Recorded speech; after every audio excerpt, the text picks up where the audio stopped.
जान बचे तो लाखों पाए, समझदार वही जो लौट के आए, लौट के आए, लौट के आए। अरे क्या कहना चाहते हो? तूफान आने से पहले तार वाले टेलीफोन का, बिजली के उपकरणों, चार्जर आदि का उपयोग न करें। सभी विद्युत उपकरणों को अनप्लग करें। खिड़कियों और दरवाजों से दूर रहें और प्लम्बिंग और मेटल पाइप को न छुएं। बहते पानी का उपयोग न करें। बिजली तो कहीं भी गिर सकती है और पानी के द्वारा आपको अपना शिकार बना सकती है। अरे ये भी तो बताओ, घर को बिजली से कैसे बचाएं? हमेशा अर्थिंग सुचारू रखें। अपने घर के इलेक्ट्रॉनिक उपकरणों की सुरक्षा के लिए सर्ज रक्षक का प्रयोग करें। बिजली गिरने पर सुरक्षा देने वाली छड़ों का इस्तेमाल करें। किसी को बिजली का झटका लगे या बिजली गिरे तो प्रभावित का फौरन इलाज कराएं, चिकित्सक के पास ले जाएं और यदि आवश्यक हो तो सीपीआर करें, सीपीआर करें, सीपीआर करें, सीपीआर करें, सीपीआर करें, सीपीआर करें, सीपीआर करें, सीपीआर करें, सीपीआर करें। राष्ट्रीय आपदा प्रबंधन प्राधिकरण द्वारा जनहित में जारी।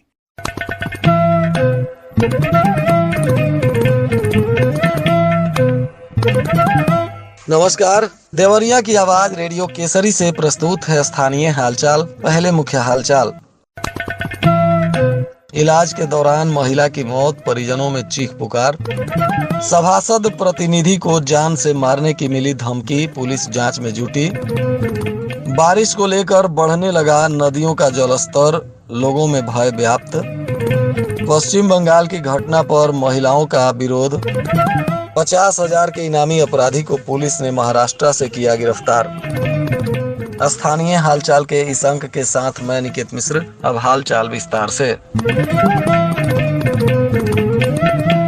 सोनूघाट कोतवाली थाना क्षेत्र के आईटीआई के निकट चिकित्सक की लापरवाही से इलाज के दौरान एक बुजुर्ग महिला की मौत हो गई। कोतवाली क्षेत्र के अगस्ता पार निवासी और एक निजी स्कूल की प्रबंधक बेचू तिवारी की पत्नी सुमित्रा देवी बताई जा रही हैं, जो काफी दिनों से बीमार चल रही थीं और इनका इलाज लखनऊ, गोरखपुर में भी चल रहा था। 4 दिनों से एक निजी अस्पताल में इनका डायलिसिस हो रहा था और इसी दौरान इनकी तबीयत बिगड़ने लगी और इलाज के दौरान ही इनकी मौत हो गई, जिसके बाद परिजनों ने चिकित्सक पर लापरवाही का आरोप लगाया है। फिलहाल इस मामले का प्रशासन के द्वारा भी जांच पड़ताल किया जा रहा है।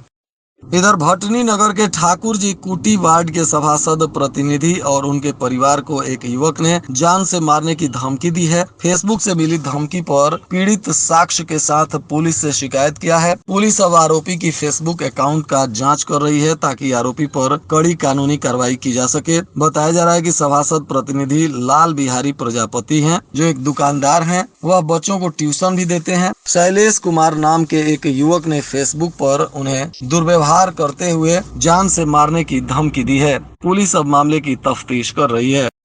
बारिश के चलते प्रचंड गर्मी से तो राहत जरूर मिल गई, परंतु अब यह आफत बनने लगी है। प्रदेश के कई जिलों में बारिश का सिलसिला लगातार जारी है। ऐसे में नदियों के जलस्तर में तेजी से वृद्धि हो रही है। बताया जा रहा है कि जनपद की कई नदियां भी तेजी से जलस्तर में बढ़ोतरी कर रही हैं, जिसको लेकर अगल बगल के लोग और नदी के किनारे रहने वाले लोगों में भय व्याप्त हो गया है। बाढ़ की आशंका से लोग जहां डरे सहमे हैं, तो वहीं प्रशासन भी अलर्ट है और नदियों तथा तटबंधों की लगातार निगरानी की जा रही है। वहीं आकाशीय बिजली गिरने से भी जनपद में कई लोगों की मौत हो चुकी है। पश्चिम बंगाल के कूच बिहार और उत्तर दिनाजपुर चोपड़ा में महिलाओं के साथ घटित हुई घटनाओं के विरोध में जनपद में महिलाओं का समूह, जो जन कल्याण सेवा संस्थान के बैनर तले एकत्रित हुआ और कलेक्टेरिएट में एकत्रित होकर गृह मंत्री को संबोधित करते हुए एक ज्ञापन जिला प्रशासन को सौंपा है और महिलाओं के साथ न्याय करने की मांग की गई है। समूह की प्रमुख सुमन मालवीय ने कहा कि पश्चिम बंगाल में दिन प्रतिदिन महिलाओं की स्थिति बिगड़ रही है, जो चिंतित करने वाली बात है। डॉक्टर से रंगदारी मांगने और पुलिस टीम पर फायरिंग करने के मामले में 2 साल से वांछित जिले के 50,000 के इनामी को एसटीएफ लखनऊ और गोरखपुर यूनिट की संयुक्त टीम ने महाराष्ट्र के पनवेल से गिरफ्तार किया है। टीम उसे ट्रांजिट रिमांड पर ला रही है। बताया जा रहा है कि जिले के खामपार थाना क्षेत्र के बरवा पट्टी गाँव निवासी गौतम गोण का पुत्र निर्मल गोण गोरखपुर के झंगहा थाना क्षेत्र के डॉक्टर से 25 लाख रुपए की रंगदारी और पुलिस टीम पर फायरिंग करने के मामले में 2 साल से वांछित था। लगातार पुलिस इसको ढूंढ रही थी, तभी एसटीएफ की टीम और अन्य पुलिस ने गुप्त सूचना के आधार पर महाराष्ट्र के पनवेल में छापेमारी की, जहां से आरोपी को गिरफ्तार कर लिया और अब इस पर कानूनी कार्रवाई कर रही है। नगर क्षेत्र में बिजली आपूर्ति पूरी तरह से बेपटरी हो गई है। लगातार लो वोल्टेज और फॉल्ट की समस्या से लोगों को जूझना पड़ रहा है। विभागीय कर्मचारी की लापरवाही के कारण शासन की मंशा के अनुरूप लोगों को बिजली आपूर्ति नहीं मिल रही है। नगर के पक्के पुल पर 100 kVA का ट्रांसफार्मर लगाया गया है, जिससे नकहनी, सिनेमा रोड, सिनेमा गली और पुल पर इत्यादि स्थानों पर बिजली की आपूर्ति होती है। बताया जा रहा है कि ट्रांसफार्मर से जुड़े उपभोक्ता पहले से ही लो वोल्टेज की समस्या से जूझ रहे हैं। 2 दिन पहले ट्रांसफार्मर की एक खूंटी पूरी तरह से जल गई और लोगों को परेशानी होने लगी। 2 दिनों में भी बिजली विभाग ने इस खूंटी का रिपेयरिंग नहीं किया, जिसको लेकर लोग काफी परेशान नजर आ रहे हैं। महर्षि देवराय बाबा स्वशासी राज्य चिकित्सा महाविद्यालय में मनमानी की घटना सामने आ रही है। बताया जा रहा है कि यहाँ 50 रुपए में एक्सरे का चार्ज लेने के बाद भी मोबाइल पर रिपोर्ट दिया जा रहा है। कॉलेज की यह व्यवस्था दंत रोग विभाग की है, जिसके वजह से रोगी सांसत में है। वहीं कॉलेज की व्यवस्था पर भी सवाल उठ रहे हैं। मौसम बदलने और वातावरण में नमी की मात्रा को देखते हुए संक्रामक बीमारियों के फैलने का खतरा बढ़ गया है। लापरवाही भारी पड़ सकती है। खान पान और साफ सफाई पर ध्यान देने के लिए प्रशासन ने लोगों से निवेदन किया है। संक्रमण की चपेट में अगर लोग आ रहे हैं तो उन्हें तुरंत अस्पताल जाने की सलाह दी जा रही है। इसे लेकर लोगों को सावधान रहने की हिदायत भी स्वास्थ्य विभाग की तरफ से दी जा रही है।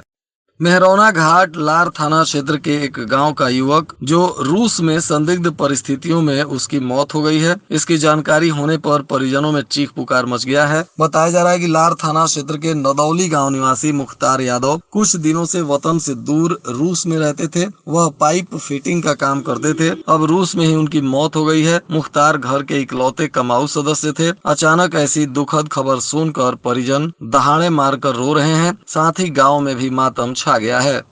इधर बारिश के चलते रोडवेज के वर्कशॉप में पानी भर गया, जिससे करीब 20 की संख्या में बसें वर्कशॉप में मरम्मत के अभाव में खड़ी हो गई। कई मार्गों पर चलने वाली इन बसों के न चलने से यात्रियों को परेशानी हुई। बारिश के चलते कार्यशाला के कर्मचारी भी बसों की मरम्मत समय से नहीं कर पा रहे हैं।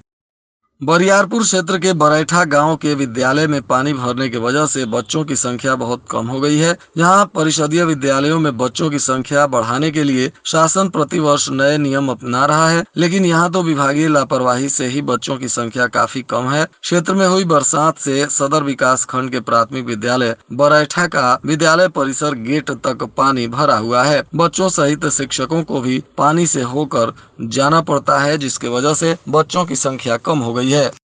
और आज के मौसम का तापमान देवरिया में न्यूनतम 27 डिग्री सेल्सियस और अधिकतम 35 डिग्री सेल्सियस रहने की संभावना है। अंत में मुख्य हालचाल एक बार फिर। इलाज के दौरान महिला की मौत, परिजनों में चीख पुकार। सभासद प्रतिनिधि को जान से मारने की मिली धमकी, पुलिस जांच में जुटी। बारिश को लेकर बढ़ने लगा नदियों का जलस्तर, लोगों में भय व्याप्त। पश्चिम बंगाल की घटना पर महिलाओं का विरोध। 50,000 के इनामी अपराधी को पुलिस ने महाराष्ट्र से किया गिरफ्तार। इसके साथ ही रेडियो केसरी से प्रसारित स्थानीय हालचाल का यह अंक समाप्त हुआ। नमस्कार।